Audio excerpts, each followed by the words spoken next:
Hello, my dear friends. Welcome to our annual true crime coffee chat for Spooktacular. So, this will be definitely a intense coffee chat. We might go a little bit over an hour. Oh my gosh. Okay. So, Hissy, are you the one who sent me a raid last night? That was so fun. I had never seen this before, and that is just very cool. Um, I had such a good time last night when we were doing, Twitch streaming, playing. Thank you for that. That is and thank you so much for this. I don't know if were you already part of our community, or did you just find me yesterday randomly, streaming? So that was really fun. We had such a great time at Silent Hill 2 last night. We started it over. Lots of good laughs as I died in my very first attempt at trying to kill a crazy person on on the screen. But we had a really good time. Jennifer is here. Oh my goodness. I'm so glad to see you. Jennifer is one of my very long time fans and beta readers, and I adore her very much. Jerry McCouture is here. Oh my gosh. I am so Oh, you randomly found me. So cool. So I'm gonna have to go follow you too, and maybe we play some of the same games. That is very cool. All right, you guys, we are going to be doing a true crime coffee chat today, talking about the mysterious disappearance of Kris Kremers and Lisanne Froon. Although I don't know if 100% that I'm saying that correctly. If we have anybody here from the Netherlands, you can tell me, because sometimes when I started looking at it, it was seemed like maybe it was supposed to be more like Froon, which I don't know. I cannot pronounce Dutch very easily. Actually, Angela, are you studying Dutch? So now I feel like maybe you could tell me a little bit more about that. But if you are not a true crime fan and you are just usually here for Friday Coffee Chat, where we talk about manifesting and writing and things like that, and true crime is something that scares you or that you don't really have an interest in hearing about disappearances of girls or exactly what happened to them, this may not be for all of our sensitive people. Celeste, thank you. Oh my gosh, I don't even know you as Celeste. Is this your new pen name? I am so excited for you. Thank you so much, my sweet friend. That was very sweet of you. Just a little disclaimer that this may not be for the faint of heart. If you have young children around, this is probably not something that they would want to be a part of. So put on your headphones. That's my little warning for the day, because I know that we usually have much more family friendly discussions on Fridays, but this one will not be. I'm curious also to know how many of you are familiar with this case. So this case goes all the way back to 2014. So last year was the 10-year anniversary of the disappearance of these two Dutch women in Panama in South America. And this is one of those kind of cases that always has stood with me, like stuck with me. And I feel like I am a true crime friend yeah, it's embedded in my brain hole. Exactly. Exactly. It's one of those cases that's not like last year we did Amityville Horror House, which was definitely a paranormal situation once it got past the original murder. But this one is not necessarily a paranormal crime. However, it's one of those that, because of certain photos that were taken in the middle of the night, it has always sort of reminded me of Blair Witch Project. So we will have just a brief moment here in the beginning of Blair Witch and my experience with that, as well as my experience traveling Europe on my own. My goofy self just realized you're an author. I host a horror book club. Do you have any suggestions for a good horror mystery book? I mean, you should check out The Disappearance of Vanessa Shaw if you want to check out one of my books, which is my recent book that came out last year in October. It is a YA thriller with a paranormal element to it. The Disappearance of Vanessa Shaw. Highly recommend. If I'm allowed to recommend my own book. So yes, it's fitting that we're covering a disappearance, because obviously I wrote a book about a disappearance that was, very difficult to solve, and people weren't sure exactly what had happened to Vanessa. So when I traveled Europe by myself, That was in 2000. So 25 years ago, I traveled Europe by myself. And let me tell you that it can be one of the most fun things to do to travel on your own with a backpack. You're on a train, you're getting to meet so many different people. And that experience shaped me. It was really some of the most fun, freeing times of my life. Like I was studying German in Germany, but I made friends with people who were from Japan and China and Turkey, and none of them spoke English. So we were all speaking German as we were learning it. It was hilarious and amazing. I made such good friends. I would travel around. I met a girl from Israel named Regina. We would travel together and go to a lot of youth hostels. That was amazing. And I, for the most part, was never scared.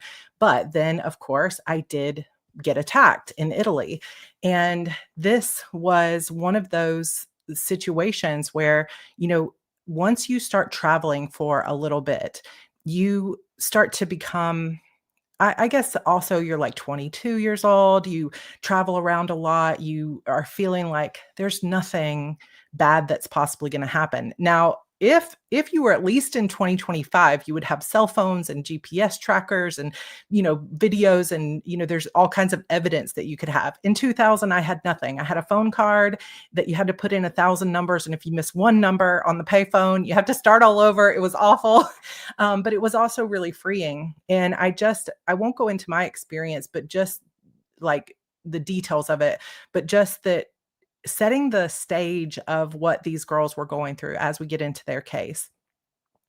When you're traveling around like that, it's so easy to get into this mindset of like, I'm having the time of my life. I want to just go crazy. I wanna meet lots of people. I wanna do things I wouldn't normally do, like stay up all night at a discotheque, as they call it. I might want to go hang out with people that I just met or, other things. You can put yourself into dangerous situations and not even really know how dangerous it is because you just have a very sheltered life.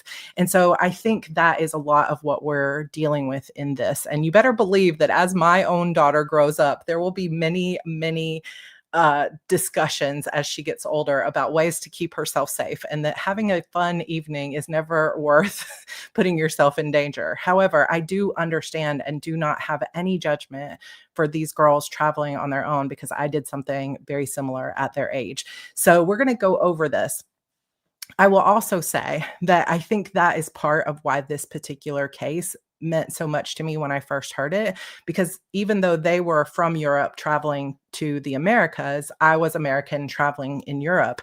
And it just felt like, similar types of situations, even though I was not hiking anywhere. I mean, I had a big backpack, but I definitely, was traveling in cities, not in the middle of woods. However, I think you might even feel more safe being in smaller towns in, countries where there's just a lot of nature and things like that, that might have felt a lot more idyllic and a lot more safe. Um, However, what we're going to do today, we might go a little bit over an hour, is we're going to actually go through the facts of this case. And then at the end, I'm going to tell you what all my problems are with it and what I think happened. So there'll be some speculation. I have created some slides for this because we need pictures. So we're going to start out talking about this. The other thing, talking about disappearing girls, this is not about these two particular girls, but one of my friends from high school also disappeared. She was a teacher. She had just turned 30 years old, and she disappeared as well, just straight out of her own house. And her name was Tara Grinstead. And sometimes you may hear there have been many true crime podcasts done on her, and that was actually solved. And so when I think about true crime, for years and years with Tara's disappearance, everybody had all this speculation about what could have happened. And in the end, the actual truth of what happened to her was nothing at all like all the rumors that went around. Yeah, Tara was 2 years older than me in high school. We went to the same high school where, there's only like 70 people per class, very small town. And Tara was very sweet and bubbly, and just the thought of who knows for years and years what happened to her was really difficult on pretty much everybody in the area, and there was just all the speculation, and the hard thing about cases like this, when people disappear and you don't have any real answers ever, because this is one of those cases, this is not a solved case, this is an unsolved case.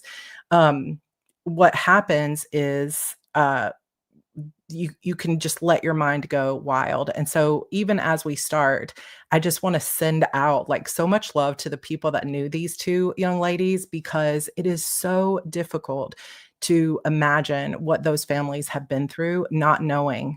Because you will see as we talk about this, that this particular case, nobody even knows if it was just an accident or if there was foul play.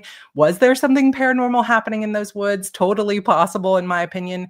But there is no resolution as to what might have happened to them. And I will tell you, I have talked about this briefly before, but my son Andrew, who was 12 last summer, disappeared for like a full hour and a half, maybe 2 hours. And I was the most terrified I have ever been of my life. Thankfully, he was safe and had just gone to the wrong hotel room, but anything could have happened. And I think about these poor parents being all the way in the Netherlands and hearing that their daughters are missing and having to fly across the whole world to try to find them, and then never fully having answers about what exactly happened. My heart just goes out to those parents, because those are like true victims in crimes like this, or just in situations like this. So that being said, we are going to go through this. So Lisanne Froon, 22 years old, she was known to be more shy, studied psychology. She was very thoughtful, intelligent, empathetic, just supposedly just a super, super sweet girl, and very active as well. Her best friend, who she had met, and what's interesting too is one of the cities that I traveled in when I was staying in the Netherlands was Utrecht. And that is where these girls went to college. That's where they lived. And that was one of my very favorite places that I visited. So that's another reason I think that this case means a lot to me. So Kris Kremers was 21 years old. They had just moved in together. They were best friends. She was more of an artsy theater child. She was really cheerful, the more outgoing of the two. She was also very smart and had a sparkling personality of her own. Now we're going to start out going through the timeline. So and I might have to I don't know how I can get myself off this. I might have to move myself around a little bit so you can see all the photos, but, okay. March 15th, this is in 2015.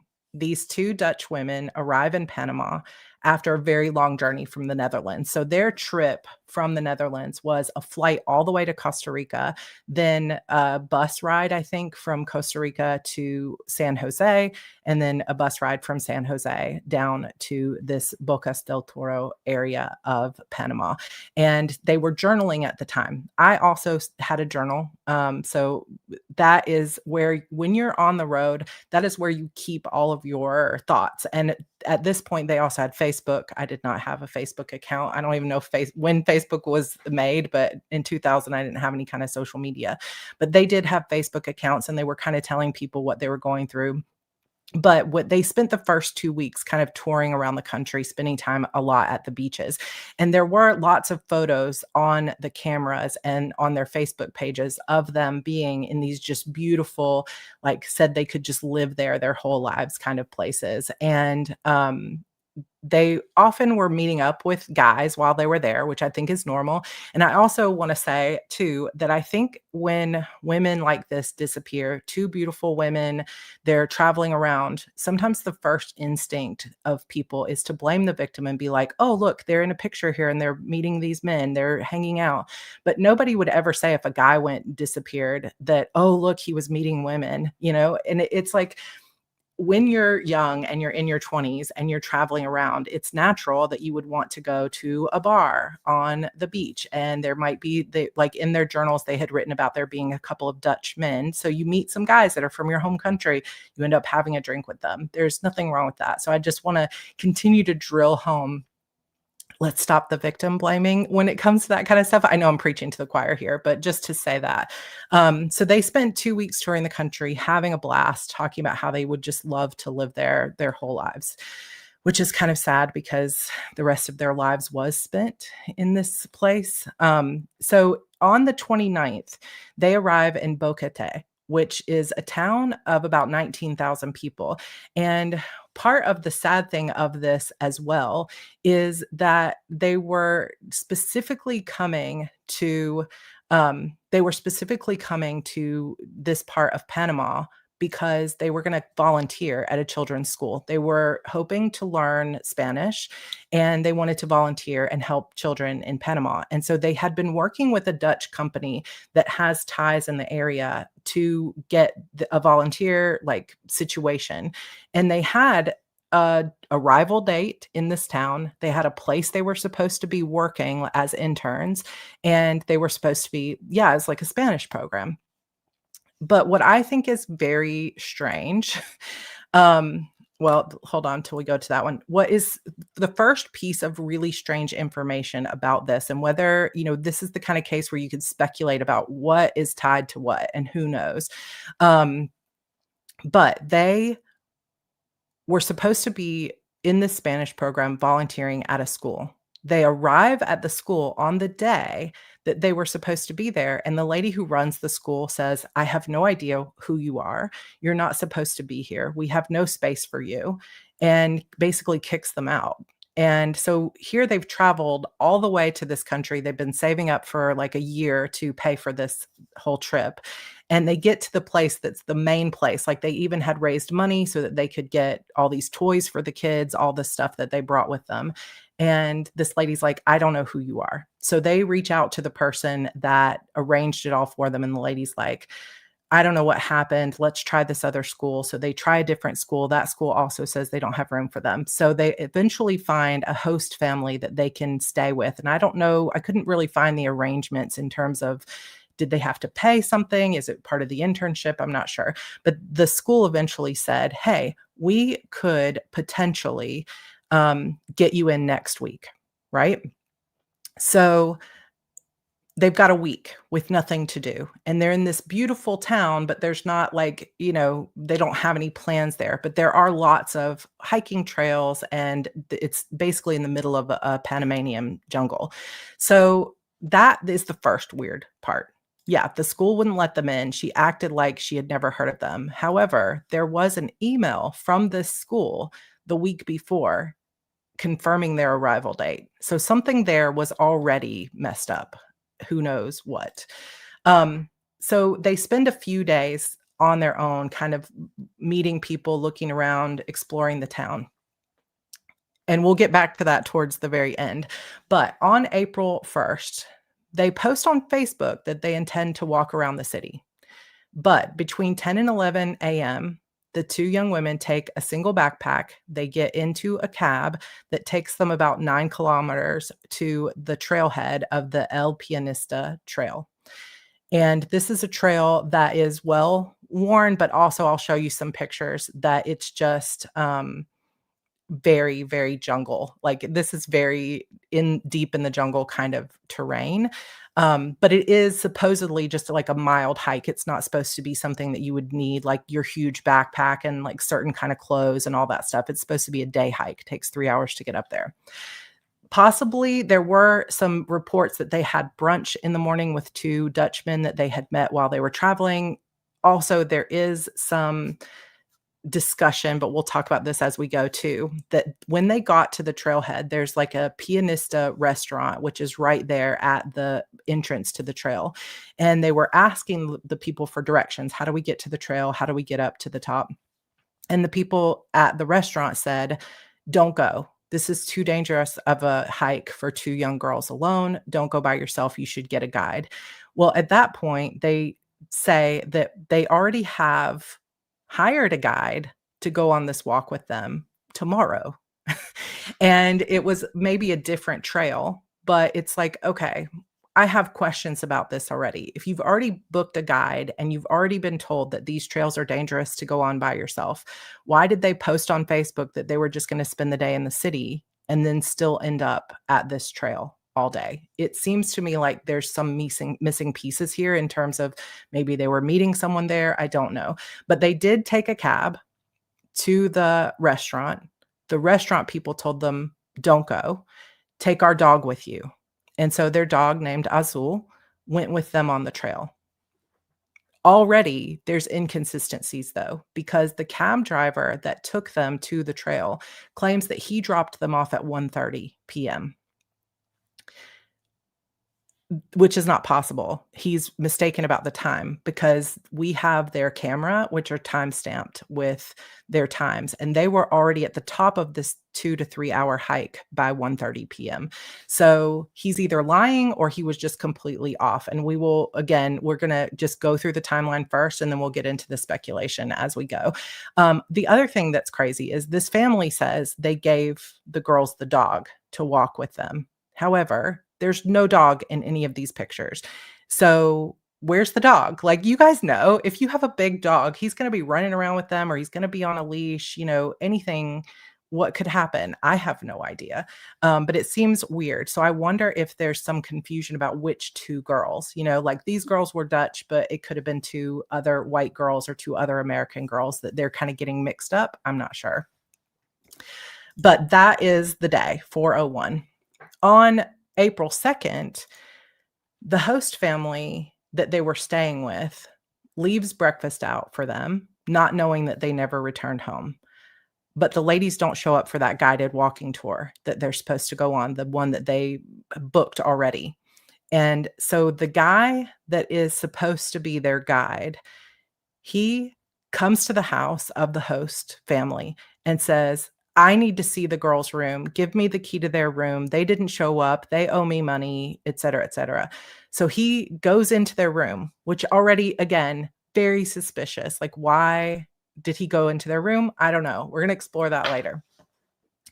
But he goes into their room, sees that it looks like they didn't sleep in their beds, all of this stuff. And so then eventually that night, he reports them along with the host family as missing. At this point, also, their parents are starting to get a little bit worried because they're like, "Okay, where are the girls? They've been talking to us on WhatsApp every single day, and the last we heard from them, I think it's Kris had a boyfriend. I think his name was Stefan. She had texted him on WhatsApp and said, "I think we're gonna go on this walking trail." And that was the last thing anyone had heard from them. So they're kinda already getting a little bit suspicious, like, where are the girls, right? So they do make it to the top of the Pianista Trail summit, April 1st, 2014, around 1 PM. We know because of things that are found later that they had with them a Samsung Galaxy 3 phone, an Apple iPhone 4, a Canon camera. It's like one of those sure shot, like point and shoot Canon cameras, 2 pairs of relatively inexpensive sunglasses, bottled water, cash, and Lisanne's insurance card was in her backpack. They just had that one backpack. It was Lisanne's backpack, and they were both wearing boots, shorts, kind of just light clothing. I don't know for sure what time the WhatsApp text was, but I think it was around like 9 in the morning. It was sometimes early. And of course, the time there was, you know, it's 1 PM in Panama. It's 8 PM or 9 PM at their home. So sometimes if you go research this case, their camera will have timestamps from the Netherlands. So you'll see this and it'll say like it's 1900 hours instead of 1 PM. But we have adjusted the timeline. But it looks like they're having super fun. Like the weather looks really nice. Something else, though, that I think is a little bit strange is that Lisanne, which is the girl with the darker hair and the blue top, was having a lot of altitude sickness, and she was coughing a lot. She was not feeling super well. She was having trouble breathing. So I'm like, why would they just decide to go on this hike where they're gonna go 2,000 kilometers into the air? like higher than they were, because the city itself, Boquete, is like 4,000 kilometers above sea level. And then the trail that they're going on takes them up an additional 2,000 kilometers. So if she was having all this trouble, but if you look at these pictures, she doesn't look like she's struggling at the top. Like she looks like she's happy. She doesn't look super sweaty or gross or anything like I probably would. They look like they're having a good time, but this is definitely confirmed. They made it to the top of the trail at 1 p.m. So it took them somewhere between 2.5 to 3 hours or so to get to the top of the trail. Then, I wanted to kind of show this picture. This is from a blog called journeyera.com from another couple that took photos of this wasn't anything to do with the actual crime or the disappearance. It's just an example of what this jungle looks like. So this is not just like a trail where there's, concrete stairs and all that stuff. Like this is true jungle. And it gets worse on the other side of the summits, which we'll hear about in a little bit. But you can kind of imagine how people would get lost up here because it is just a well-worn trail. This particular trail up to the summit and Pianista is maintained, but if you go beyond it, it's not maintained. So continuing on to the timeline, the aerial search starts getting conducted on the 4th. So the girls disappear on the 1st. On the 2nd, they get reported because they don't show up for that guided tour they were supposed to go on. On the 4th, they start looking for them. So already it's been several days, right? The aerial search starts getting conducted, but how much can you see with so much tree cover, right? They don't see anything. There's multiple small scale searches initiated by local guides and absolutely nothing is found. There's no trace of these women anywhere. Here's some more examples of some of what this trail looks like. It's very rocky. It's very wet. It is the rainy season in April. There is a lot of underbrush, a lot of very slick, only one person can go down the trail kind of areas. So it's not an easy hike necessarily. More of the timeline. On the 6th, the parents of Kremers and Froon arrive in Panama to continue the searches. And at this point, at some point in that next 10 days, they are able to offer a $30,000 reward for information leading to their rescue.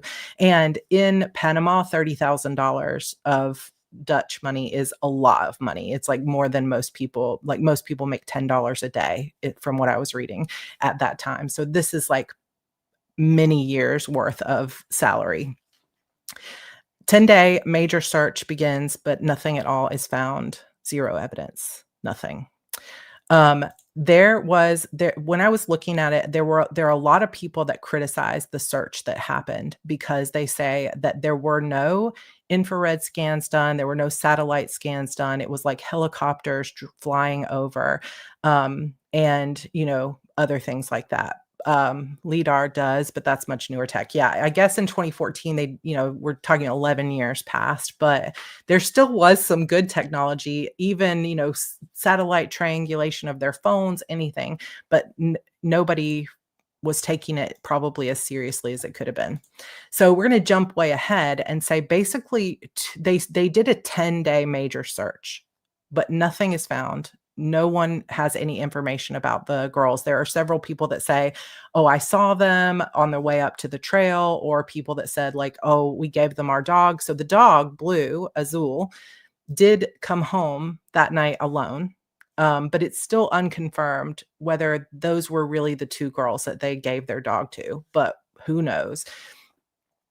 But on the 4th of June, so 2 full months later, local indigenous woman that lives in villages there's a lot of indigenous people, like tribes that live in that area that are in kind of secluded areas, comes to the police and turns in Lisanne's blue plaid backpack.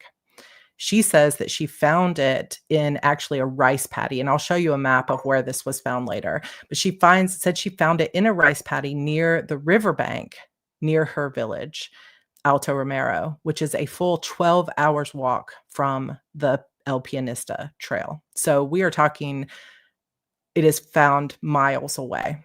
And this backpack has well, we'll go, I think it's on the next slide.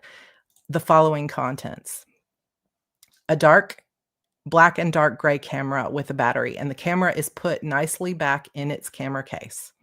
16 gigabyte memory card, the black camera case, and the camera itself still had 50% battery left.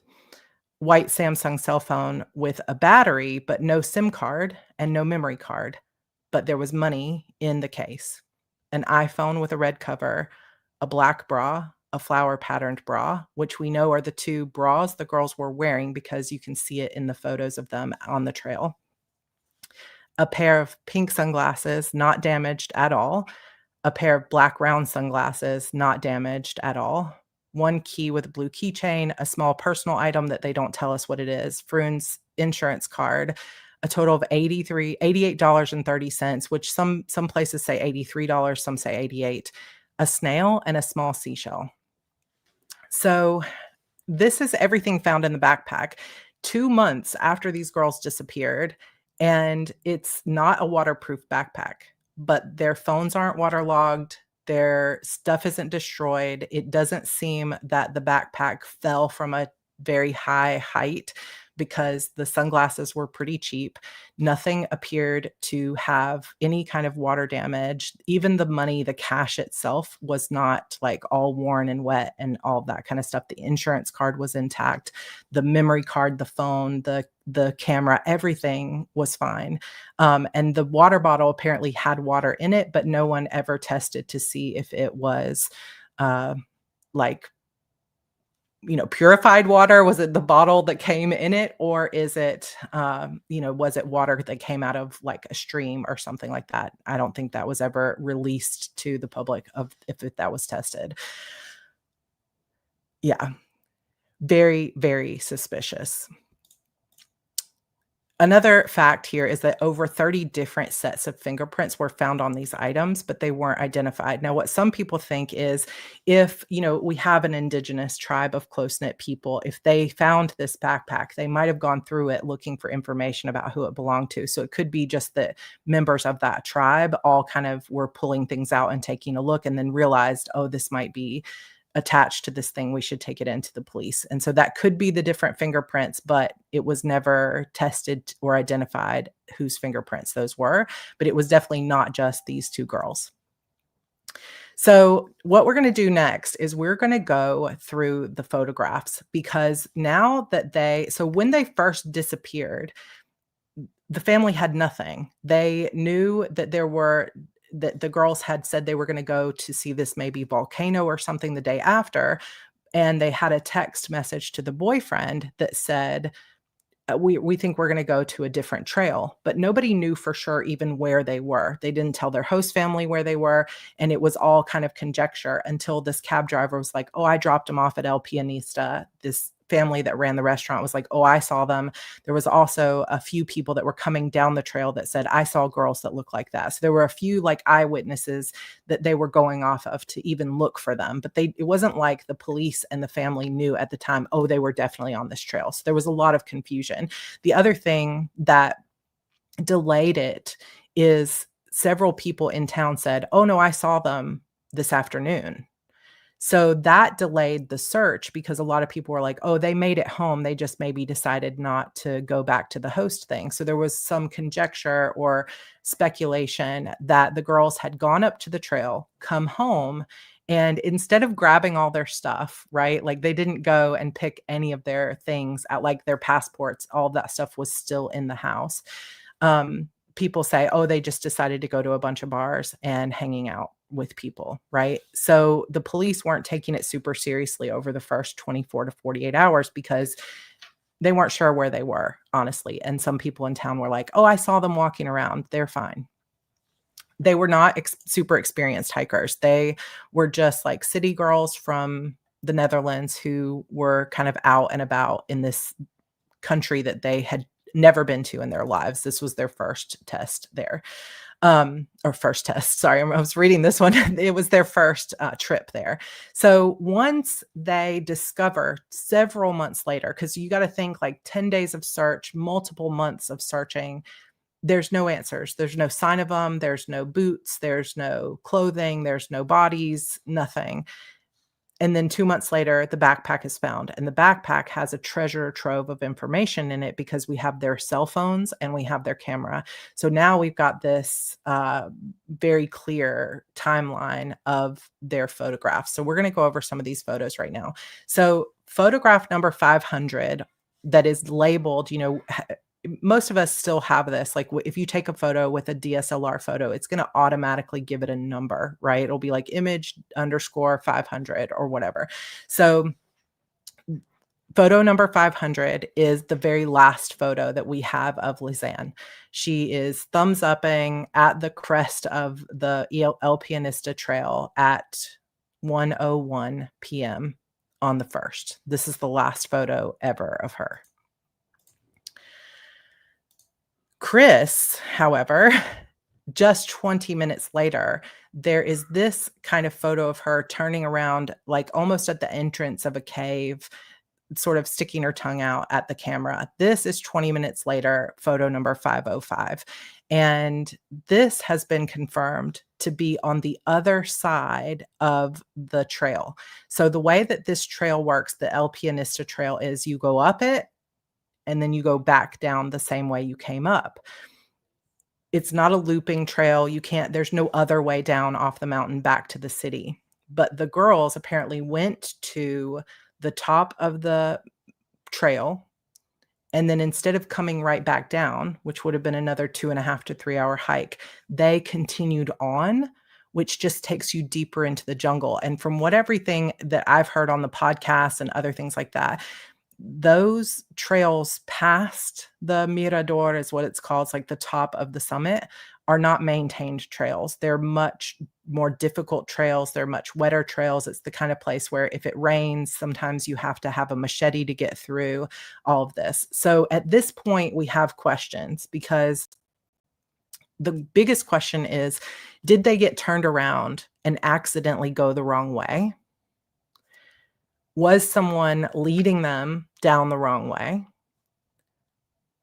Were they just having a good time and thought, oh, well, if we go this other trail, maybe we'll find our way back home eventually? Because like, if you've ever been kind of hiking here in Texas or North Carolina or somewhere, a lot of times if you're on a trail, you can still go a different way and you're going to loop around eventually to a road or to a place, right? So like, I wouldn't really think anything of it if we were going up a trail and then we see another trail. It might be like, okay, well, let's try this one. Let's see how it goes.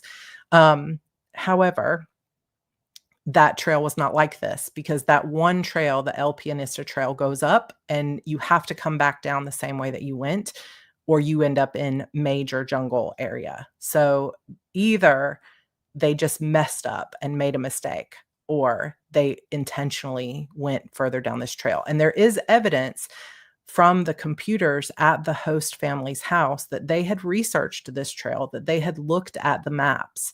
So why did they not know they were supposed to come down? But there wasn't any kind of signage at the top of the trail that says, if you want to go back to Boqueta, you need to come back down this way. There was no signage there for that. But this is kind of a strange picture. Like, she's maybe still kind of in a funny mood, being like, oh, I'm going to disappear into this cave.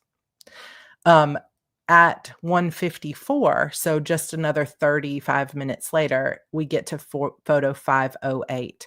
And this is the final photo specifically of Kris Kremers' face.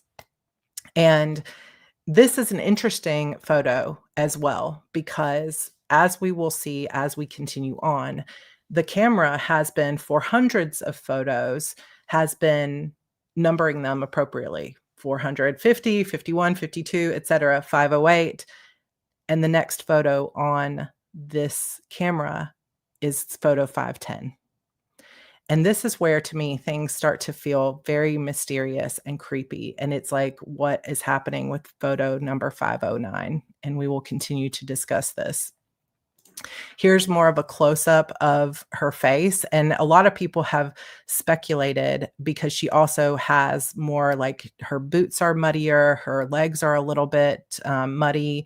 She doesn't seem as happy-go-lucky as she used to be. And I agree. Like, if any of these photos of them at the top, if the dog had been with them, that dog would be running around in the photos. And he's not. And there are no photos of Lisanne past that summit. So were they even still together? I don't know. Um, so at this point, a lot of people, this is pure speculation. There's no way to know. But a lot of people think that by this point already, possibly the girls had been separated from each other. And possibly whoever is taking photos here of Kris she's already upset that she knows she's in trouble. Nobody knows that for sure. But also, like, if you're still having fun with your friend, you would be smiling, thumbs up, like the tone of her, like I have chills thinking about it right now because I'm just like, these poor girls, like who knows what all they went through.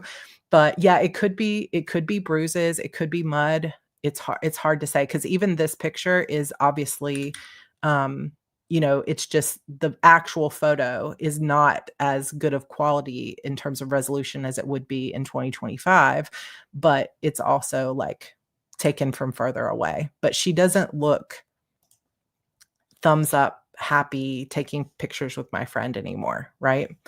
And if they had the dog, like I just think the dog, there's something weird with the dog. Either that family got the wrong group of girls or the dog was never with them. I don't understand why someone would lie about that.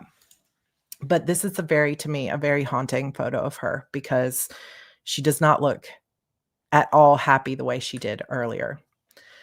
So now we're going to go back and look at the timeline. So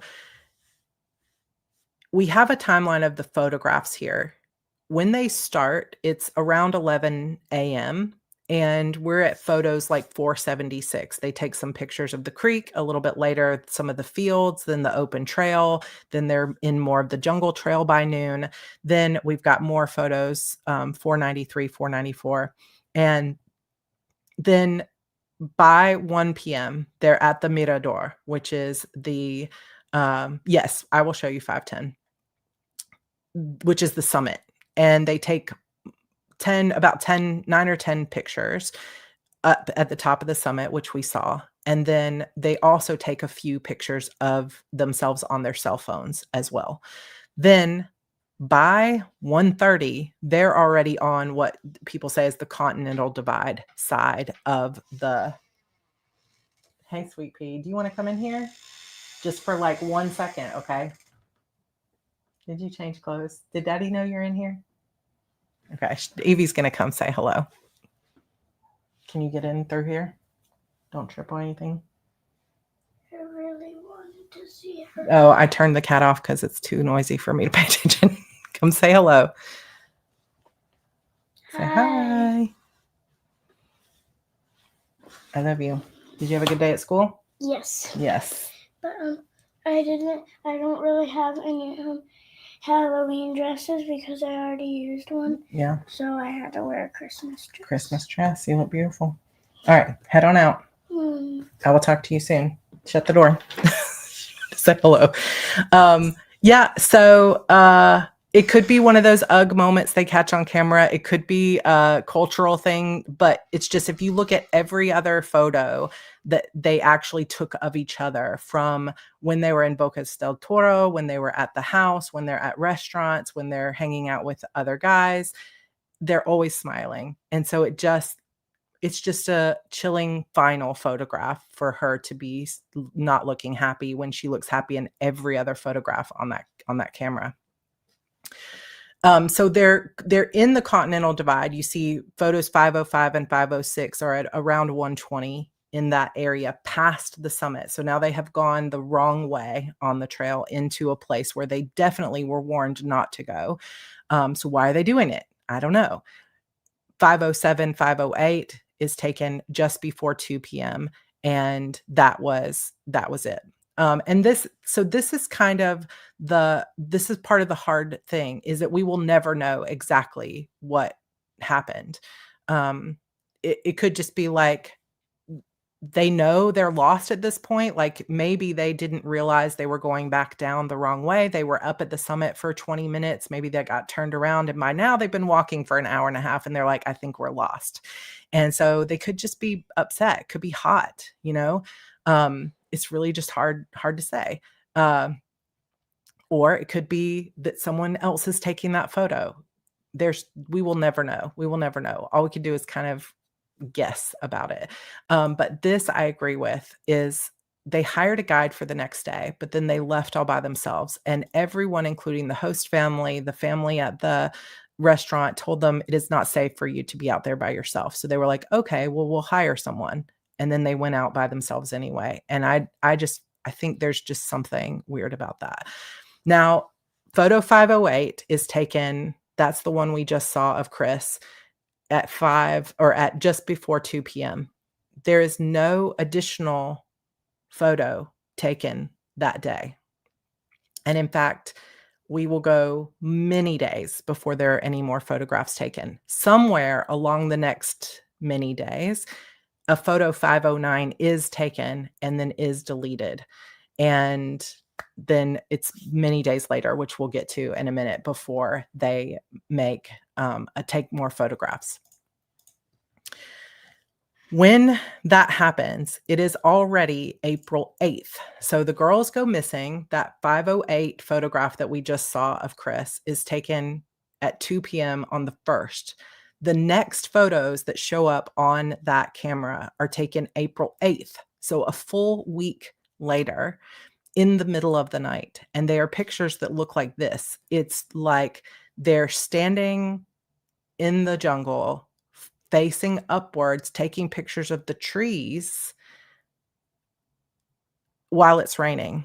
But what is also strange about this is they're watching raindrops fall, and the camera lens is not getting wet. Like, there are no photos here where the lens itself is wet. So someone's either holding their hand over it, or who knows, but it does appear to be raindrops. I'm going to show you closer images of this later. But no further photos are taken on the Canon camera until the evening of April 8th, when over 100 photos are taken in very quick succession in the dark between 1:20 and 4 in the morning. And the majority of those 100 photos are taken between 1:20 and 2 a.m. So for some reason, in the middle of the night, they take burst shots, like tons and tons and tons of pictures, like 70 pictures in the course of an hour. And they're all taken from the same vantage point. It could, like, some people were like, well, maybe they were trying to see where they were going, right? But they're taking pictures of the sky, of the trees.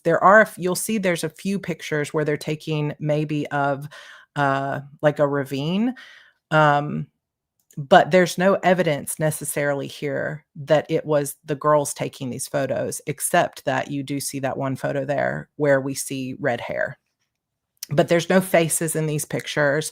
There's no, we'll see them, because it's very, very strange. And somewhere in between the 1st and the 8th, there was a photo 509 that was deleted. So the first photo that night is numbered 510. What happened to photo 509? Next piece of evidence. We'll talk a little bit more about this, but we're going to go into the phones too. But that was a lot of the speculation, is like, maybe they were using the camera as a light source, but why take like 20 pictures in the course of, like, they were taking a rate of like 7 to 10 photos every minute. So just like go of the sky. Like, what were they looking for? What did they think was up there? Right? That's the thing that creeps me out, is like, what would happen there? I saw some people talking about monkeys.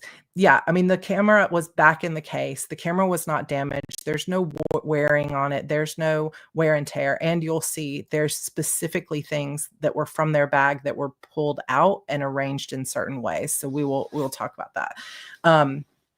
Also,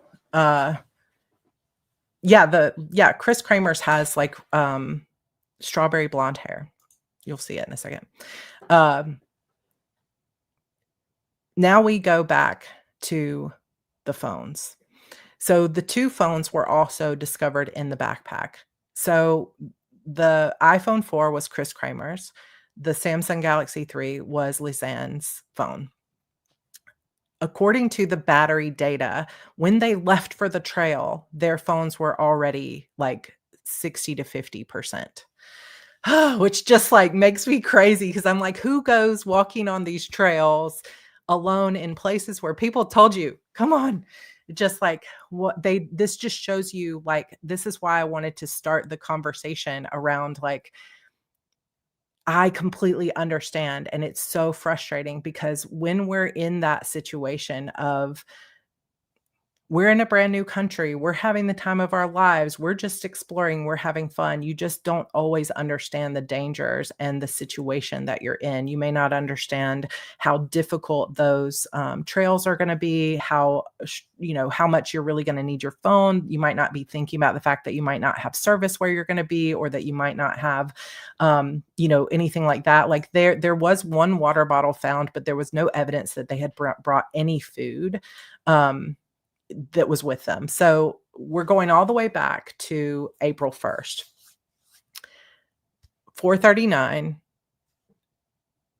p.m. So this is 2 hours after that last picture of Kris with the strawberry blonde hair with the mud on her boots, or the bruise, one or the other. So this is 2.5 hours later, but before the sun went down. So the sun went down somewhere around 6 p.m. that night. They make the first call to emergency services, but they call 112, which is the Dutch number for 911, basically. And apparently they couldn't get through. It's like a call attempt, but it didn't connect. So about 20 minutes later, 12 minutes later, Lisanne tries to make the call as well. There's no answer. Yeah, it's on the screen, Carol. So the iPhone is Kris Kremers' phone. Samsung Galaxy is Lisanne's phone. So that is the first call before sunset. They're obviously at this point, I think if you look at the timing of it, they have been hiking away from the trail or from the summit for about 3.5 hours now. So at this point, I think they know they're well and truly lost. Like if it took them about 3 hours to get to the top, if they accidentally went down the wrong way, by the time they've made it another 3 hours, they're probably thinking, oh crap, I think we're definitely lost. So they try calling emergency services and there's nothing.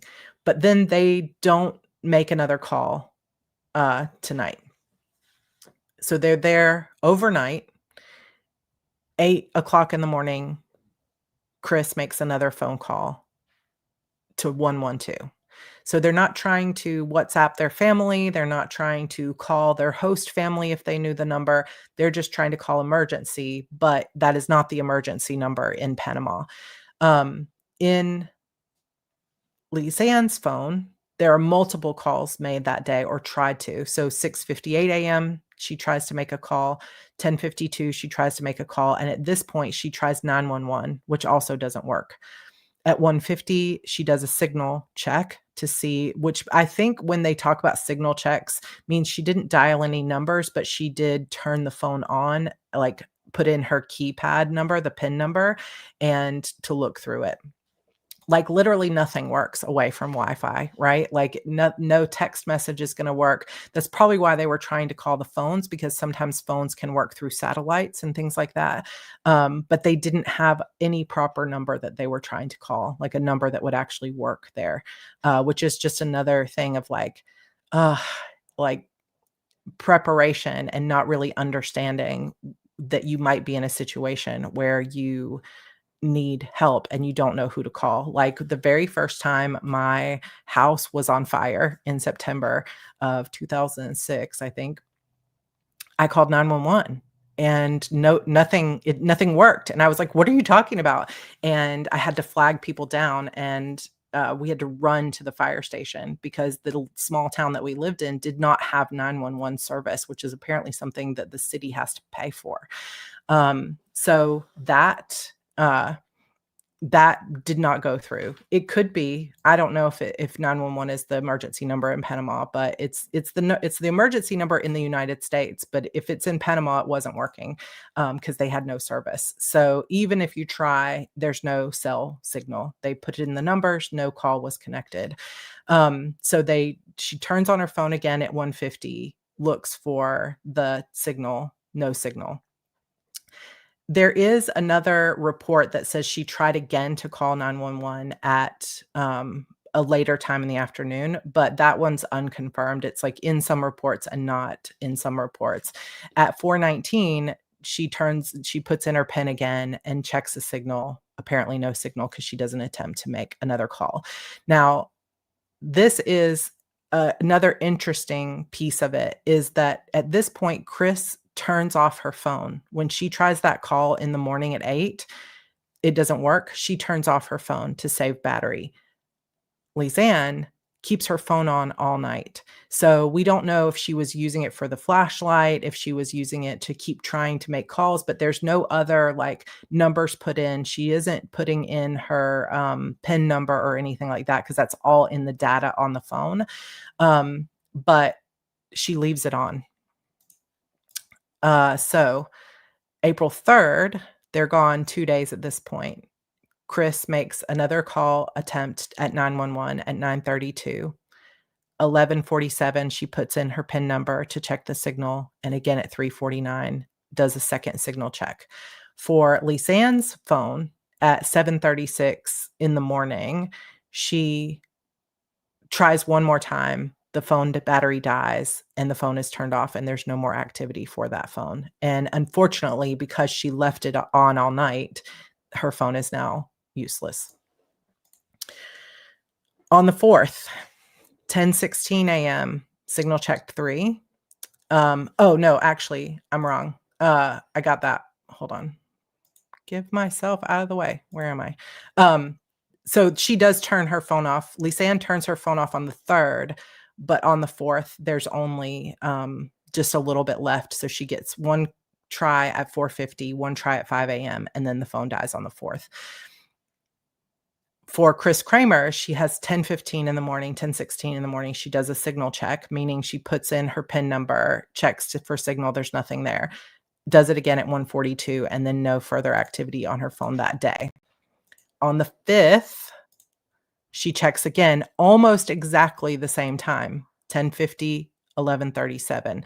The day before it was 10:15 and 1:39. So either she's checking at the same time every day for some reason, or somebody's got an alarm set to make sure that their phones are coming on at certain times.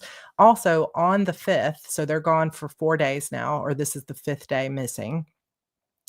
Whoever is turning on her phone stops putting in the correct PIN number. And there is evidence that somebody was putting in the wrong PIN, like 77 times the wrong PIN was put in, which sort of makes you think someone else has her phone at this point, right? We don't know. There's no proof who was doing this with the phones. On the 6th, again, same times of day, 10:26, 1:37 p.m., 2 more signal checks, and then nothing. On the 11th, so there's a big stretch here from the 6th to the 11th, again, turns on the phone, 10:50, 11:50, no signal, no PIN number, turns the phone off at 11:56 a.m. on the 11th. So at this point, they're gone for almost 2 weeks, and there's 22% of her battery left, but it is not ever turned on again. So the PIN number could be that she's no longer able to remember her numbers or anything like that. I would imagine probably dehydrated, but definitely getting hungry at this point because in the jungle, if they're taking pictures of the rain falling, then maybe they did have some way of collecting water or they were able to find places they could drink safely. Or it's also possible that they drank out of some kind of stream and ended up really sick. And so if they were getting sick, they would also get dehydrated from that as well. And there were no wrappers of any kind of food or protein bars or anything that they took with them. So it definitely seems like if they were eating anything at all, they were eating whatever was there in the forest, in the jungle, which, can't even imagine what they were eating. But those were the phone things. The thing that I think about the phones that is the most weird is that for 3 days in a row, it's at 10 a.m. and almost 2 p.m. and then not again. They don't turn the phone on. They're not using the flashlight. They're not doing anything. The phone comes on briefly. They do a signal check. They turn it off, which is smart to try to preserve your battery life, but also why at the same exact time every day? And how, like, I was looking through the photos of the girls up on the summit. Neither one of them is wearing a watch. So how do they know it's the same time of day? Is it just like, okay, it just so happens that around every day, you're just happen to be checking it at exactly 1:37? It just seems suspicious, the times of day. But then we also have this big gap. We have this full 5-day gap from the 6th of April to the 11th of April when there is actually the phone is off for 5 whole days, which makes it to me seem very unusual that they would still be alive and not checking the phone every single day, because that phone is their best chance of getting out of there. So very strange as well. So here's also the other evidence that was found. So one, eventually, so this starts happening in August. So remember they find the backpacks in June. In August, begins to be small bone fragments of the women found in the months following their disappearance along the Calibre River. There's a foot found still in a shoe, a rib, part of a leg, just random things. There's no skull found. There's, like, they say 5 to 10% of their bodies were found. Bone fragments of Kris Kremers were found totally clean and stark white as if bleached. Like, they found part of her pelvic bone, and it was like bleached with phosphates on it. And that bleaching can happen from the sun, but usually it takes a lot more months than this to happen. And other pieces of her that are found are not in that same state. So that is strange. Lisanne's left boot was found still laced up with broken bone fragments of her foot inside. Lisanne remains appear to have decomposed naturally. So while Kris's seemed bleached, Lisanne seemed normal. Now there was no specific evidence of like animals or so we're talking such small pieces of their body are found. Like I said, for like 5, I think for Lisanne, it was 5% of her body was found. Also, what people wanted to say, because a lot of it were found along the river, was that they had probably been on what they call a monkey bridge, which is like a cable suspension bridge that mostly just the indigenous people use to get across rivers and things like that. It's like literally like a tightrope with 2 places that you can hold on. They believe, authorities said, the girls fell off of that and fell into the river, and the river was so strong that it just tore them up, right? But my thought is, if the river is going to tear them up, how come the backpack is perfect? Like, if it literally ripped, I'm so sorry. This is why I said, like, sensitive viewers. If the river literally tore them apart, then how is their backpack unharmed? Like, it just doesn't make any sense. They would have had to have just left it behind somewhere, which we know didn't exactly happen because she still was checking her phone, right? Doesn't make a lot of sense. Kris's light blue shorts, actually, Yeah, Chris's light blue, like denim shorts were found near one of those monkey bridges stuck on a branch in the water. But some speculate when they look at the pictures versus what the authorities say were her shorts, the stitching doesn't fully match. Lisanne's dark shorts were found more downstream. Neither of the shorts contained any sign of DNA, which could be normal if they were out in the elements, like in the water. However, Lisanne's shorts were found folded nicely on a stone near the river. So some weird stuff happening with these remains and things like that. Months later, this one's gross, guys. Like, be prepared. If I'll pull it out. This one is gross, but I'm giving you the evidence. But months later, where is it? A ball of skin belonging to Kris Kremers was found in the river, but it was in very early stages of decomposition. And it, if that had been even in the river and being preserved by the coldness of the river, animals would have eaten it. Like, it does not make any sense. And so there are a lot of people that speculate that they were actually maybe like dismembered and put in various parts of storage or like spread across the forest. I don't know. Some of this stuff is really, really crazy. Okay. A few more photo evidence. So one of the photos that was taken in the middle of the night on the 8th. So remember the timeline. They were using their phone up until the 6th. They were using the camera not at all. The camera was only on the 1st, and then 8 full days of no photos at all. And then suddenly in the middle of the night, they take over 100 photographs in the middle of the night. And this is one of them. You obviously see hair and potentially a face, maybe. And some people have superimposed this angle of her face with Lisanne's face.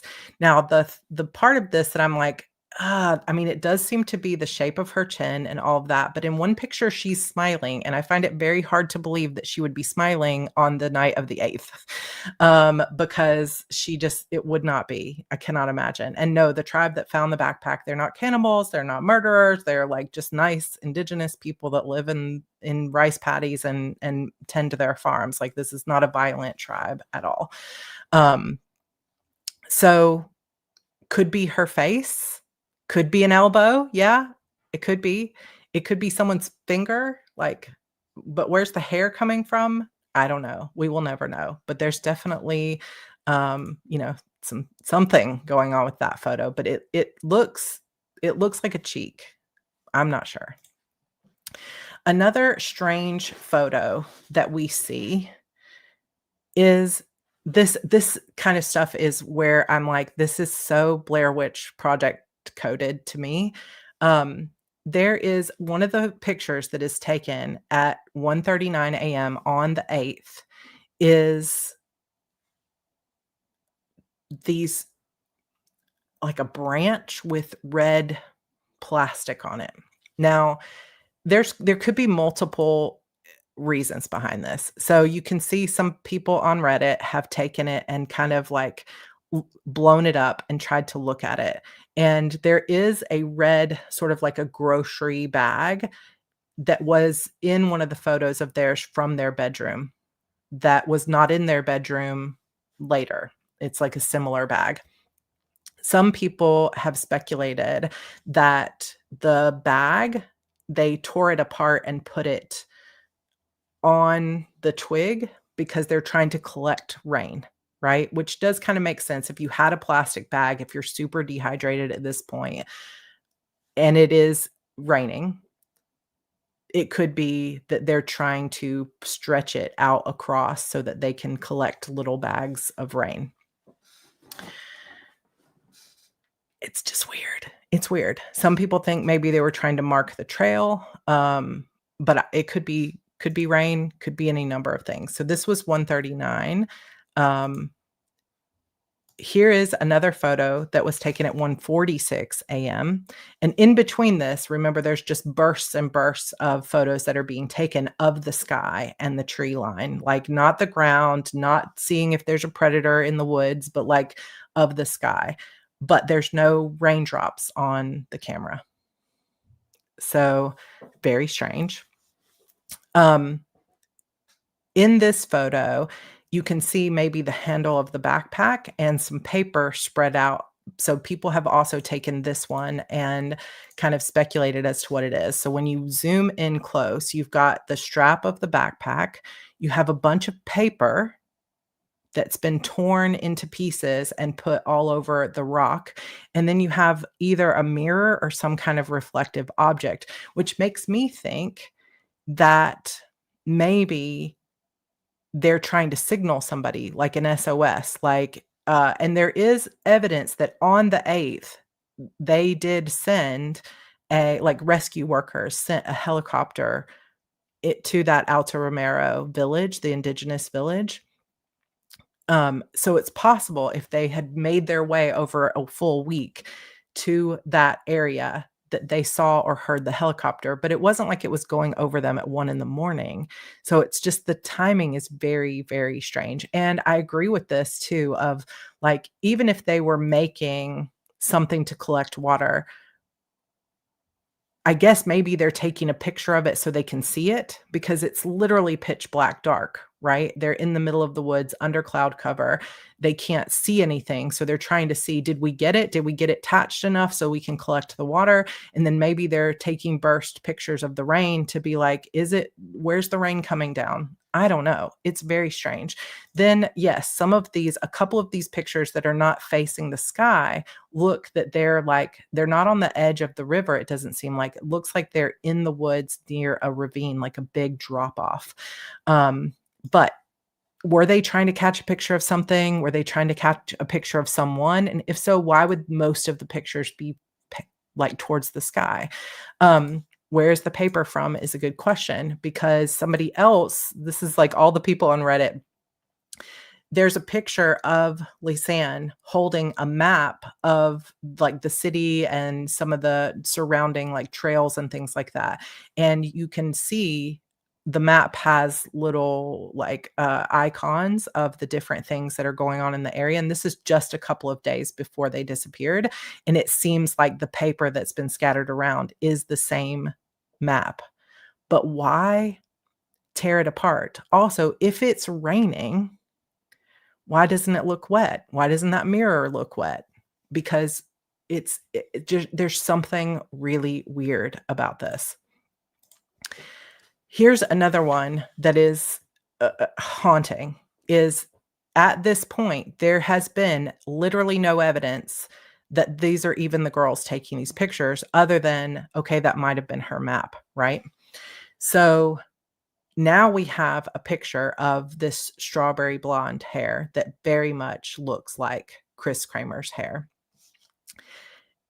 I did not take all of the pictures on the internet that people have sleuthed of this picture, and put it on here just because it's a lot. But if you go and you look up photo 580, you can see that a lot of people believe, like if you really look to the like right bottom corner, if you really zoom in, it looks like darker hair under her hair. So they believe that this is both girls maybe lying there together. And if you turn the photo a certain way, it looks like this is not the back of her hair. This is actually her hair in a ponytail pulled over her face, because you can actually see her teeth and you can see her like nose and mouth just a little bit, and maybe an earring within her ear. So at this point, are they alive? Why would you take a picture like this of yourself? Like, if you're delirious, you wouldn't even be able to like set out the mirror, take the pictures. It just doesn't add up. There's definitely something wild. Plus, her hair, like this is taken 8 days after she's gone missing in the Panamanian jungle. She is clean. Like, this is pretty hair. It's not matted, it's not wet, it's not dirty, there's no mud in it. It's clean. There's something weird going on. Yeah, there are people that speculate you can see her eye. Some people speculate you can see her, nose, her teeth. I'm not sure. So now you can see this is if you go in, I'm not sure if I linked it below or not. You might see a link below. If not, I can post them somewhere else. Because all of these photos and everything is publicly on a blog spot of a lady named Scarlett, who is from the Netherlands, that went through and has collected every photograph that was posted. So this is where I got those. Obviously, I don't own these pictures. But this is where you can really see the majority of the pictures look like this. And when you begin to put them all together into a collage, you can see they're just standing in the same place. They're not running through the woods. They're not moving around. They're just taking a picture of the same thing over and over again. And you can see these white orbs everywhere, but there's no actual evidence that anything is wet. And that's the thing that makes this is the one piece of it that makes me think paranormal. And that, of course, is just purely speculative, but it's like, if it's raining, then where is the water? It's not on the mirror, it's not on the backpack, it's not on the camera lens. It could be bugs. Yeah, it could be bugs. Could be pollen. Maybe they felt something coming down on them and they were like, we got to take a picture of whatever this is. But most people think it's raindrops. I don't know. But you can see, like, here's one photo superimposed on the other so that it's the same area, but just a different angle. Another one, another one. And then some of them have this bright flashing, which a lot of people are like, why is the photograph coming out like this? Is it because of the mirror that they had? Is it like, why would it come out like that? Because there's no sunshine.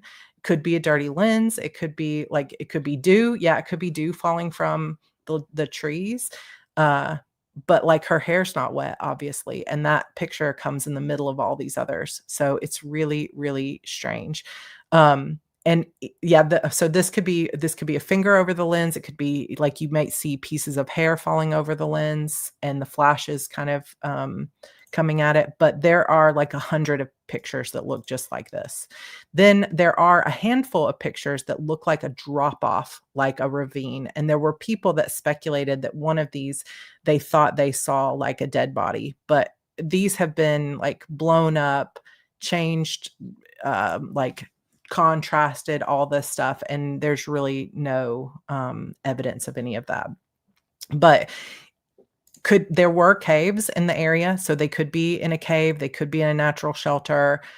It's really hard to say exactly what has happened, but all of these pictures are happening in the middle of the night. And I think the most logical thing is to say, okay, well, they're just trying to see, right? And that is fine. However, there's a couple of problems that I have with that. Number one, at this point, Kris's phone still has 22%, and that would have a flashlight on it, right? So you could turn on your phone if you really needed to see and turn the actual flashlight on just for a couple of minutes, right? That would be a little bit smarter than taking 100 photos in an hour. Also, if they were trying to signal someone, you wouldn't think that the smartest time to do that, to try to be like, maybe someone will see us, is like at 2:00 in the morning, right?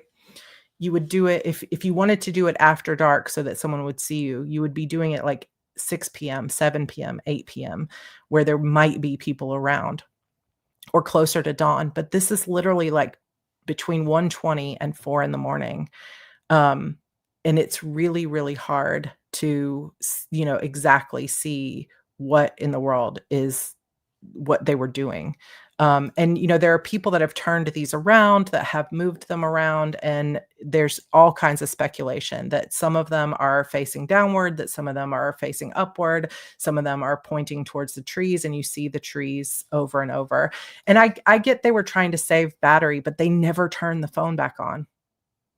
Like, it never comes back on until the 11th. So at this point, they don't use the phone for a whole week. So I just think if you were scared enough, you would turn it on for the light. Like, it just doesn't fully make sense, other than, like Thura says, if you haven't been eating, you don't have any water, it's just, you're just there. It's possible a plane flying overhead, because like I said, they did have some of the search and rescue were flying in that direction looking for this village, but not at 2 a.m. Who's out at 2 a.m? Nobody good, probably. The one on the left almost looks like it could have been taken underwater.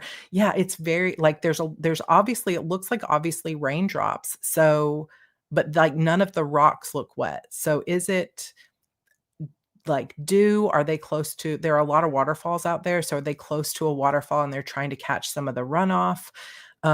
It's just really hard to know exactly what happened, but there's still 50% battery left on this camera. And this is the only burst of photos that they take. They had not taken a photo since the 1st, and now this is the 8th.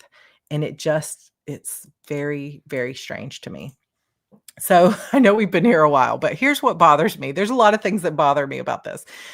One, the fact that the school they were supposed to be volunteering at said they were not expecting them at all. That is weird. Like, she sent them an email. They had all of this, specifics about what they were supposed to be doing. Hair pick. Oh my gosh. It's coming. It's coming. Where's the hair pick? Oh no, I must have missed it. I'm getting there. But it's like, it's very strange that they were supposed to be there, and then this person is like, nope, you aren't supposed to be here. It sounds very scammy, and it's like these people have been traveling all over the place. So it makes me wonder if that person is running some kind of scam to like steal money from foreign people, or I have no idea, but there's definitely something strange like that. If you look up this picture, look for like Kremers and Froon photo 580, or look for Kremers, Kris Kremers hair, you will find lots of people that have negative this and contrasted this and tried to point out where things are and turned them all around. So you would have to, you can definitely look at those and see. All right. The cab driver situation. So there's a few things about the cab driver. One, he takes them to the trailhead and leaves. He tells the police first that he refuses to talk to them, that he doesn't want to talk about those girls when they question him. Then later he tells them, I dropped them off at 1:30, which we know was several hours after he had dropped them off. Like, he dropped them off at like 10 a.m. Then we're going to get into another story here in just a minute, and I will send you to a podcast if you really want to listen to this. A year after the girls were found, like parts of their bodies and stuff were found, this cab driver also died in a mysterious death. He drowned in a very, very shallow portion of a river. So did he know something that he wasn't supposed to know? Were people afraid he was going to talk? There's something suspicious about the cab driver. The dog, if they had the dog, why wouldn't they stay with the dog? Because the dog found his way home. The dog came back at like 4 p.m., but he's not in any of the pictures. What's up with the dog? My thought with the dog is, and I saw Kelly said, who would just give your dog to somebody that you just met? Like, I would never let my dog go off with people, but maybe that was something they often did, like walk the trails with the dog, whatever. But I just feel like if the dog was with these two girls, number one, they would have followed. The other thing about the cab driver, by the way, is that there were reports from a girl and her father that were coming down the Mirador, the El Pianista Trail, that say they saw Lisanne and Kris walking up the trail, but that they were with a man, and later identified that man as the cab driver. So this is obviously, could be like witnesses get stuff wrong all the time. But according to those people, the cab driver was with Leanne and Kris on the trail. That's an important situation there, if it's true. Then we've got the dog. We don't know exactly what's going on with the dog, but I definitely feel like if they had the dog, he would have been in the pictures. And if you were with the dog, you would be like, okay, doggy, we're lost. Take us home, because he obviously knew where to go. Why in the world did they go on that hike when they were already booked in with a guide the following day? Okay. And you're going to see in a minute, this guide himself was pretty sus. They had already been told by several people, don't go on these trails by yourself. So they purposely said, I am going to book with a guide so that we are going to be safe on the 2nd of April. And then on the 1st, they make a Facebook post saying, we're just going to enjoy the city, but they end up on this trail by themselves. I think there's some kind of intermediary that invited them to go or said, come meet us here, or something like that. Why would they do it otherwise? Especially when one of the girls was already having problems with altitude sickness. Then we have the guide himself, Feliciano Gonzalez. He is the one that first reported them missing. He's like, they didn't show up. So he shows up really angry at the host's house and demands to get a key to their guest room, which is already suspicious. A second thing is that this guy, Feliciano, is one of the ones that started leading the search for the girls, and nothing was ever found. So why was this guy, as the main guide, the one that was leading the search? Also, he owns a ranch near that Alto Romero where the girls, the majority of their remains were found, which also sounds suspicious. Then we get into some things about his son. So Feliciano Gonzalez, has a son named Tito that some people report was seen at a discotheque, a bar, kind of dance club, 2 days before they disappeared with this guy's son. And if you listen to a podcast called Lost in Panama, when you get to episodes 5, 6, 7 towards the end, it's all about this guy and this family. And there are lots of very suspicious things going on. And now, one thing that totally could have happened is these girls could have just decided they were going on this trail, completely gone the wrong way, gotten lost, not been able, it's literally the jungle. They could have just gotten lost and ended up in a situation where they didn't have food, and they got delirious, and they took some crazy pictures, and they fell off the ravine and went into the river, and maybe nothing strange happened. But to me, there is so many inconsistencies here. So again, because it's almost 4:30, we can't even go into all of this. And there's honestly like a part of me that's like, oh my gosh, if this is true, like, should I even be talking about it on the internet? But here is a photo. People will call this the swimming photo. This did not come off of the girls' cameras. And because they are so far away, we don't know for sure that these are the two girls. However, it does look like two white girls, one with reddish hair and one with darkish hair. One of the boys here is friends with that guy Tito, and supposedly like involved in some like local drug gangs with him. And that's some of his friends there. Nobody knows like who's taking the picture, but it's speculated maybe it was this guy Tito, who is the son of the guide, right? That this was taken the day before they disappeared, that they went swimming with these boys. And there are reports that they were seen in a red truck with these guys, and that they were buying weed from them. If that is true, which is all hearsay, if that is true, then there is a possibility that something very wrong went on with these boys, because the two boys in that photograph, one of them, the one with the black hat, told his mother that he had something that he needed to talk to them about that had to do with those two girls, and he was very scared. 4 days after the girls disappeared, he was also found murdered. The boy with no shirt, a year later, got drunk and went into a club and was telling people that they needed to know the truth about his friend that was murdered, that they know about these two girls and all these things that happened. And then he was later that night hit by a car, hit and run, also dead. So the two girls are gone. The two boys are murdered. And the cab driver is suspiciously killed, all within a year of those girls going missing. If you listen to that podcast, Lost in Panama, they also say that the cab driver took the girls up. The boys followed in the red truck, asked the cab driver where he left the girls.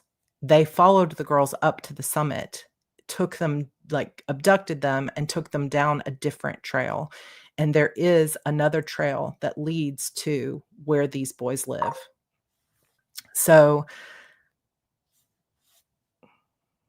is it true? Is it not true?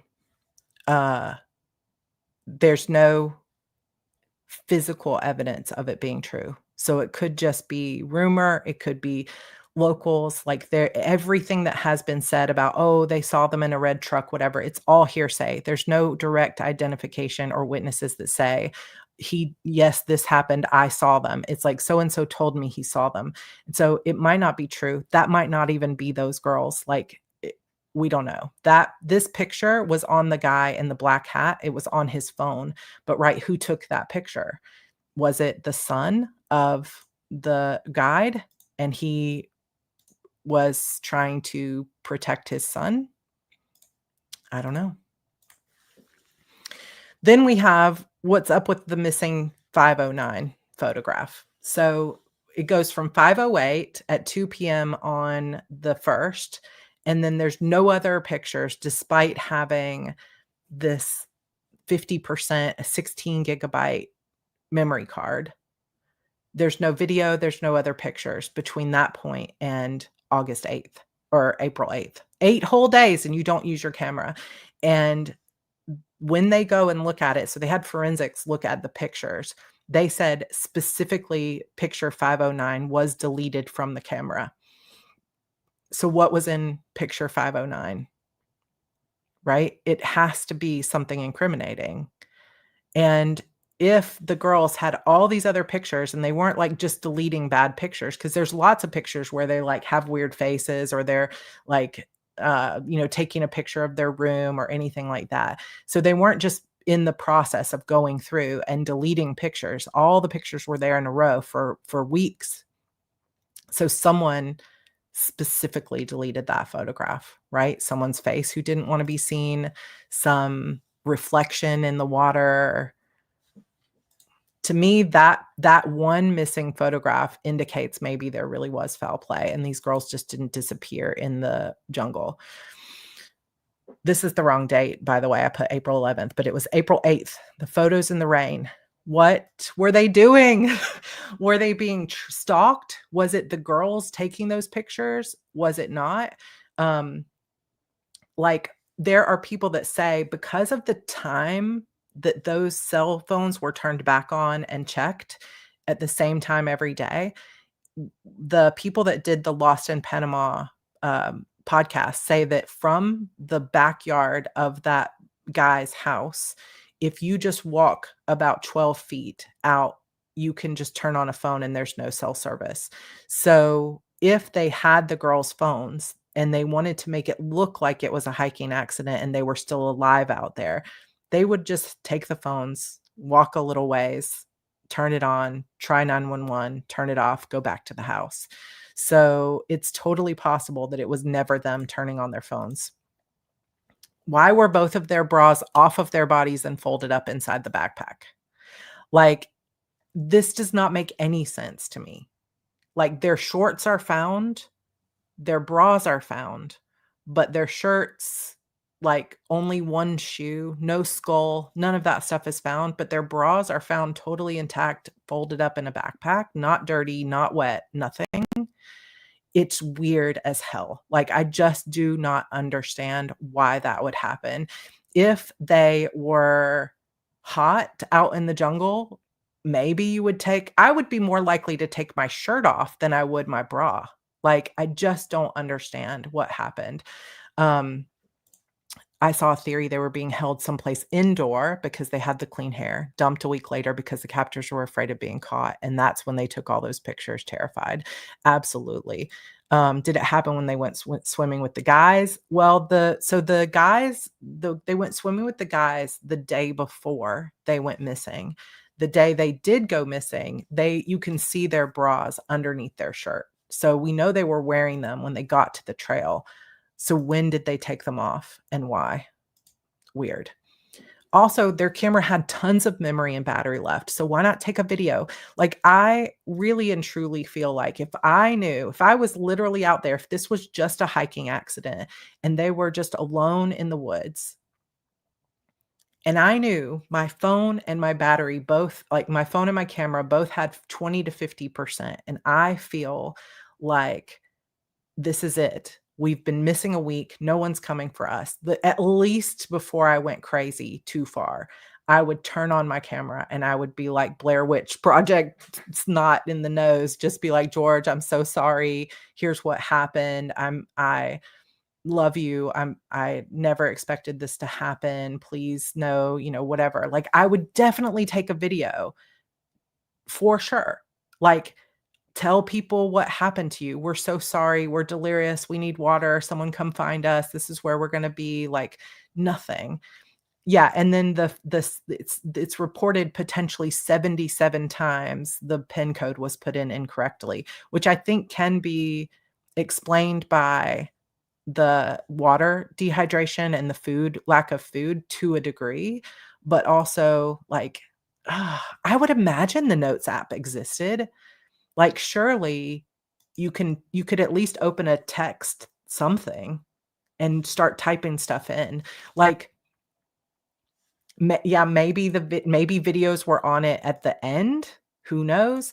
Could you pin your location and just have it? But like, there's no other even attempt to like, they don't type out a message in WhatsApp and say, hey, we're lost in the woods, and hit send and hope that eventually your phone connects. Like, they didn't even try to message their family.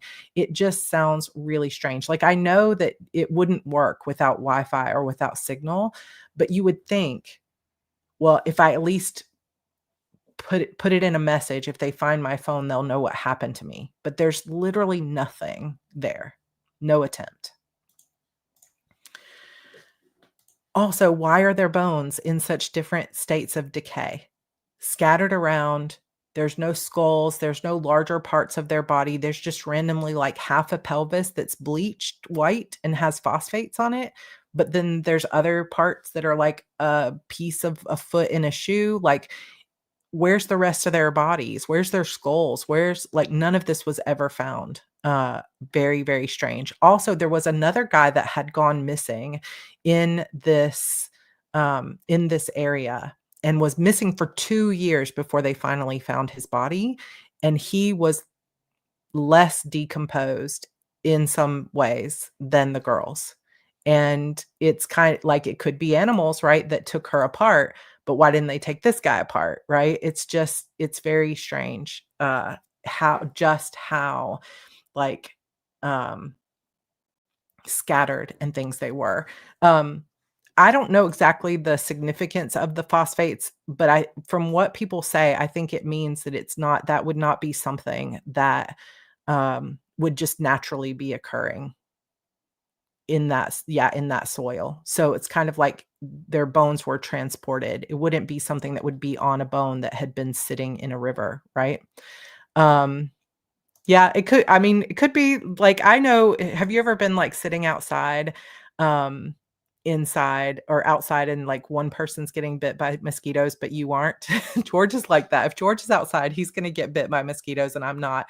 I don't think they like my blood type as well as they like his or something. So that could be happening.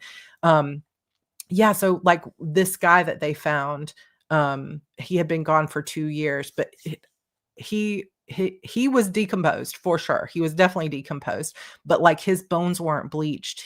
There was still like hair and other things there.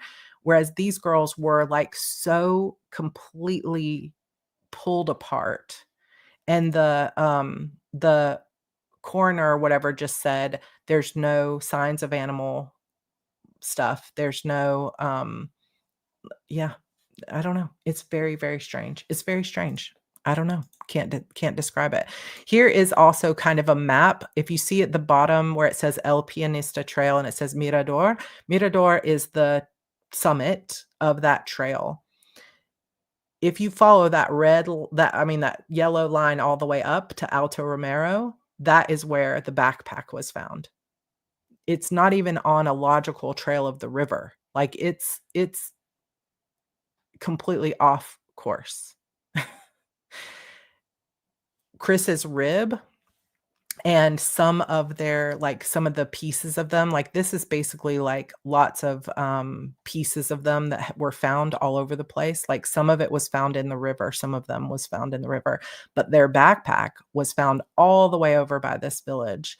It just seems very, very strange and was not at all damaged or waterlogged. So if the girls went into the river, their backpack did not go in the river, which could be like, honestly, it could be as simple as they fell and their backpack was up in some other place. And one of the indigenous people was going through the trails, they could have grabbed it, right, and taken it home. So really hard to say. Yeah, someone took their backpack. So, you know, I don't know. I do not know. Yeah, the backpack. If the river tore their bodies apart, how is their backpack and cheap sunglasses, electronics still perfect? That just doesn't make sense. Someone had that backpack. It doesn't even have mud on it. Like it's a very, very inexpensive backpack. This is not like a rugged hiking backpack. So that basically is the case of Lisanne, Froon, and Kris Kremers. And this picture of them is so haunting to me because this is just potentially minutes before everything went wrong for them. They made it safely to the summit. They were having the time of their lives. They were having so much fun, meeting people, traveling, being on beautiful beaches, all this other stuff. And then they made it to this summit. And after they left this area, something bad happened to them. Sometimes when I think about the Blair Witch Project and stuff like that, I think even if there was nothing paranormal that likely happened in those woods, just if these girls survived, honestly, until the 8th or the 11th when they checked their phone for the last time, can you imagine 11 days stuck in the jungle by yourself? Or with your friend as you have, because they didn't have supplies. So they're living off the land in one way or another. They could have eaten something that made them delirious. They could have drank water that gave them parasites. Like we will never know because there's not enough like remains of them to know exactly what might have happened. But because of the cell phone checks, it's like, were they still alive for that long? Were they taking pictures of the rain for some specific reason? Were they scared? Were they being tracked? Like, I have no idea. Or were they followed up the summit because they had seen or done something? Were they trafficked? But like, if they were trafficked, you wouldn't have found any parts of their bones unless they were only trafficked for like a month, right? Like, so their first of their bones were found in August. So it's just, I don't know. Did they see something? Did they upset someone and get murdered? Was there foul play? Did they run into someone on the trails? And yeah, the SIM card. So one of the phones did not have a SIM card anymore. It was gone. And now we have digital SIMs, so sometimes that doesn't happen, but someone had to take it out. Now, it is also possible that like somebody from these tribes like had the backpack, was looking for, they didn't want to steal their cash, but they were kind of looking around and like maybe took it. Like I have no idea. That might not be nefarious, but I find it very hard to believe that they just got lost out there and were alive for 2 weeks without anyone finding them. My hope is that they were together at the end, that they went quickly instead of suffering for those 11 days. But my heart really goes out to their parents after, everything that has happened and not ever really getting to know the truth of it. And I think with my friend Tara Grinstead, it's like, you know that she's gone, but it's the not knowing that makes it the hardest, because you could speculate forever and you could imagine all kinds of horrors that she might have gone through. And so even though it can be hurtful to find the truth and to find, like, they did eventually find her remains, they did figure out who killed her, but that took years, like decades. I know it was at least 10 to 15 years before they figured out what happened to Tara. And, maybe eventually it's been 11 years since these two girls disappeared. Maybe it's true that somebody in that town knows what happened, or what were any of the witnesses killed after, right? Because it is very interesting and strange that people that say, oh, they were with these guys and this is the cab driver, and all of those people were murdered. And I'm sure that Panama is a beautiful place. And in fact, it is, I think, less crime ridden than some other places, in South America.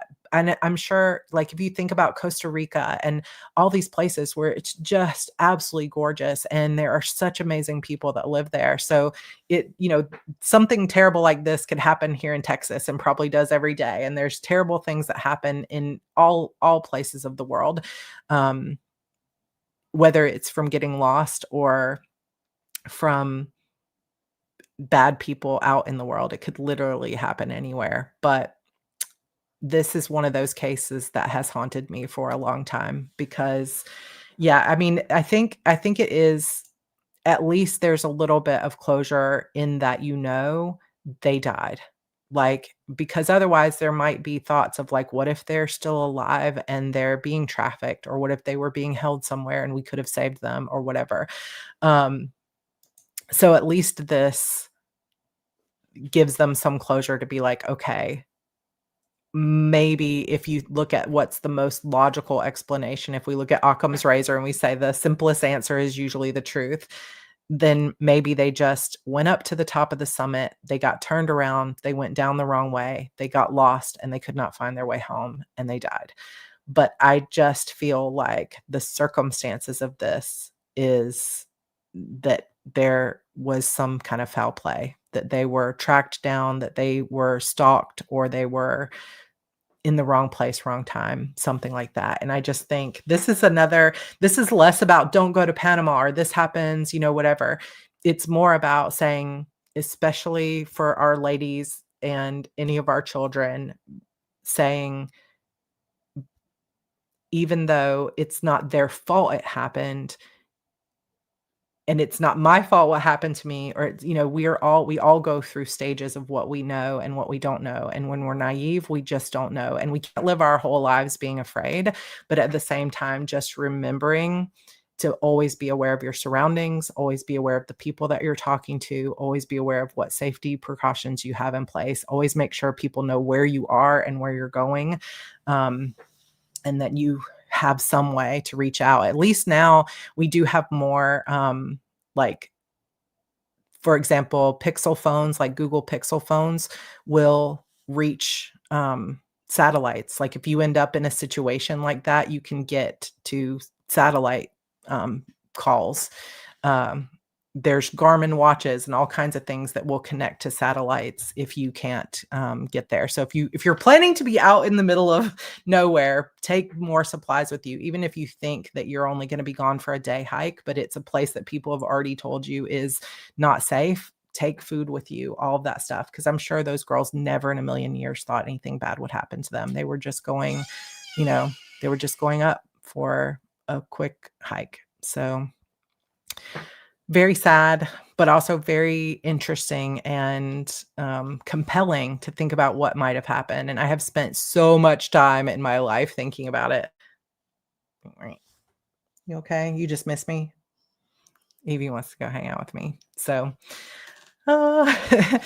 listen, she'll be fine in Japan. Japan is a very safe place, from what I have heard. But yeah, always make sure she knows where she is. Get the Garmin, get the, get the stuff out. The door creaking is definitely something I need to record because it is a perfect spooktacular sound.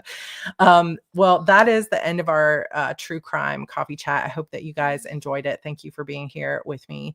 And, of course, my heart goes out to the family of those two girls, even all this time later. I'm sure you never get over it.